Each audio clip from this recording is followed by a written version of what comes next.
सिंध भारत में वापस आ सकता है, राजनाथ सिंह बोले सीमाएं बदल सकती हैं। नमस्कार, स्वागत है आपका लोकवार्ता न्यूज में। आपके साथ मैं हूं सना खान। रक्षा मंत्री राजनाथ सिंह ने कार्यक्रम में कहा कि सिंध की जमीन भारत का हिस्सा भले ना हो, लेकिन सभ्यता की दृष्टि से सिंध हमेशा भारत का हिस्सा रहेगा। उन्होंने कहा कि जहां तक जमीन का सवाल है, सीमाएं बदल सकती हैं। कौन जाने कल सिंध फिर से भारत का हिस्सा बन जाए।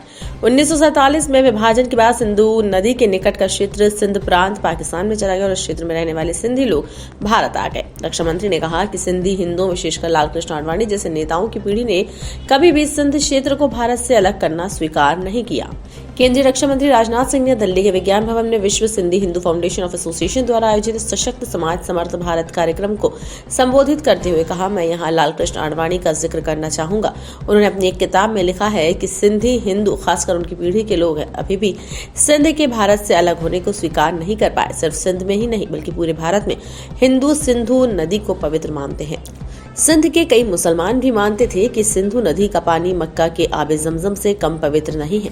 ये आडवाणी का कथन है। उन्होंने कहा कि आज सिंध की जमीन भारत का हिस्सा भले ना हो, लेकिन सभ्यता की दृष्टि से सिंध हमेशा भारत का हिस्सा रहेगा। और जहां तक जमीन का सवाल है, सीमाएं बदल सकती हैं। कौन जाने कल सिंध फिर से भारत में आ जाए।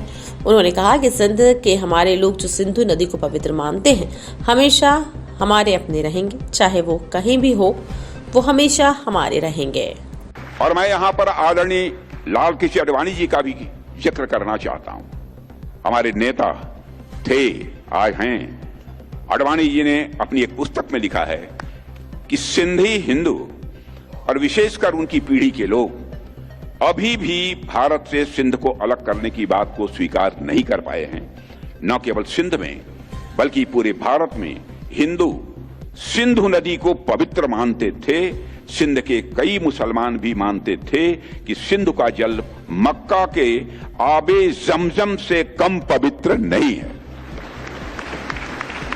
यह मैं उनका कोट बतला रहा हूं, यह आडवाणी जी का कोट है। आज सिंध की भूमि, मेरे बहनों भाइयों, यह भारत का हिस्सा भले ही न हो, लेकिन सभ्यतागत रूप से सिंध हमेशा भारत का हिस्सा रहेगा। और जहां तक जमीन की बात है, तो बॉर्डर्स तो बदल सकते हैं।